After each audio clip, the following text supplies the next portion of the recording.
Things are looking up on Fury 161. Today we're taking a look at Hiya Toys Exquisite Mini Alien 3 Dog Alien Look Up.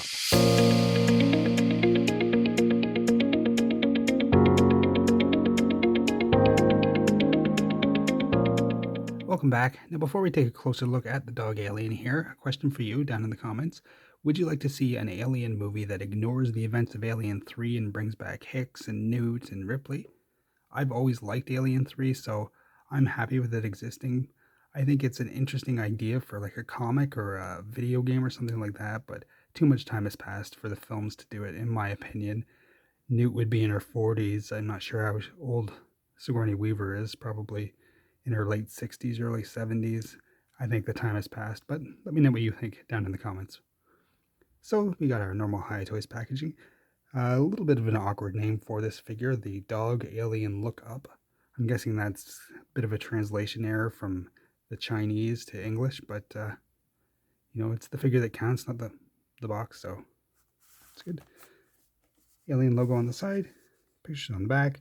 So let's get him out and see how he looks. So measuring this guy up, it'll kind of depend on how you have him posed, but I've got him in what I think is a kind of generic crawling pose. So we see in terms of height, he's about 2 3/4 inches tall from the highest point on his head there. And from the back of him to the front, about, again, 2 3/4 inches. Of course, the tail and everything adds a lot more length to him. The only accessory this figure comes with is the normal Hiya Toys stands with the clips. You can just slot them into any of these slots on the side here and attach it to another Hiya Toys stand and form a diorama.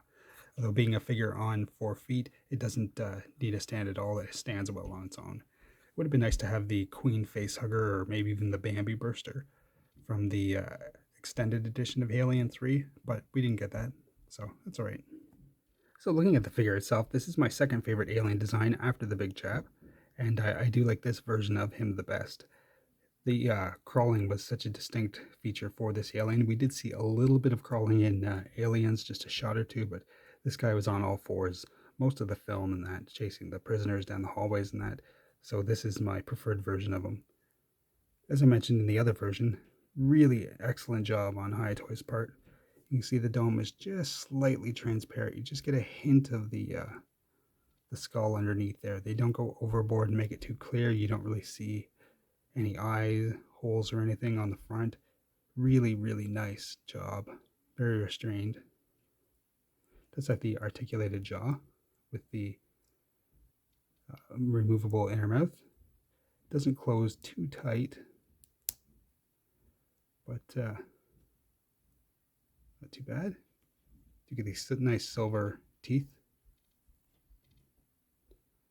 Got this long upturned neck. This is the biggest change for this version of the alien, to get him looking up when he's crouched down. I'll compare him with the normal dog alien in just a moment. No tubes or anything on the back. Very slender. Nice brown brushing all over him. He really does stand out next to the other aliens. They're all kind of black or blue, so very distinctive. Love that huge spike on the tail there. The legs bend in different spots like a dog's, not the human legs we saw in the big chap and the alien warrior from Aliens. And the feet are, of course, flat, well, flat-ish, to help with the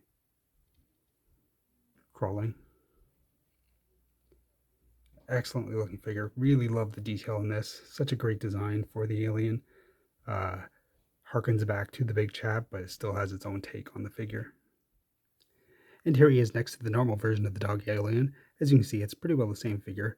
The biggest difference is the neck. It's more craned upwards, so he can be looking straight ahead when he's in crawling position. The hands are different too. These don't really have any articulation in them. They just rotate back and forth, where these are more posable. Other than that, the bodies look exactly the same to me. Just minor variations from paint that you get from your normal figure-to-figure. So which version do you prefer? Let me know. And for another comparison, here is the normal dog alien next to the look up version in sort of a similar pose. And you can see that while you can kind of get it in a crawling pose, it doesn't look nearly as good as this one. This looks far more natural. So turning to articulation, the head does go up and down just a little bit.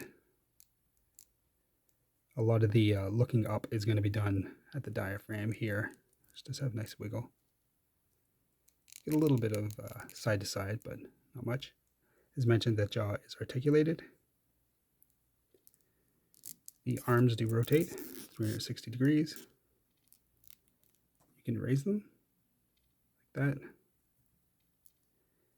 The elbows have a decent bend for getting into a crawling position. There is rotation there. As mentioned, the hands just rotate, but there's no ball peg or anything there for any kind of movement. As far as the body, nice kind of roll there. Helps with getting them up into a more looking up pose. The legs do rotate around. Do have I do believe that is a double bend knee, but the muscle there kind of gets in the way of some of it. This joint here goes back and forth just a little bit. We do get some rotation on it though. Same with the ankle. Straightens and bends. And the tail is on a bendy wire. So you're able to get him into crawling poses with no problem. You're generally going to keep this guy in a crawling pose anyway, so that's all that really matters.